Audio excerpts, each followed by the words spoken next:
Una empresa càrnica ha decidit retirar immediatament del mercat un producte seu, carn de cavall. Resulta que han trobat traces de carn de cavall dins de la seva carn de cavall. L'empresa càrnica Horse Meat and Boirman ha decidit retirar del mercat els seus bistecs de cavall després de trobar-hi traces de carn de cavall. L'empresa càrnica ha decidit dur a terme aquesta acció després de comprovar que els productes que contenen aquestes traces són retirats immediatament del mercat. En total s'han retirat 4 tones de bistecs a 12 països, suposant unes pèrdues considerables per Horse Meat and Boirman. Tot i això, la direcció de l'empresa ha manifestat que prefereix retirar els productes per precaució, ja que si la seva imatge es veiés afectada per alguna polèmica, els costos serien molt superiors.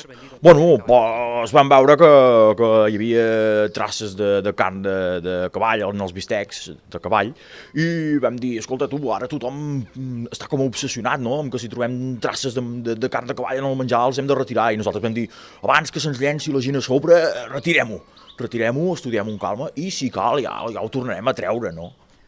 Però si és carn de cavall, doncs se suposa que ha de tenir cavall. Els responsables de l'empresa asseguren que tenen l'esperança de que tot s'aclareixi ben aviat i que podran continuar produint i comercialitzant aquest producte sense més impediments.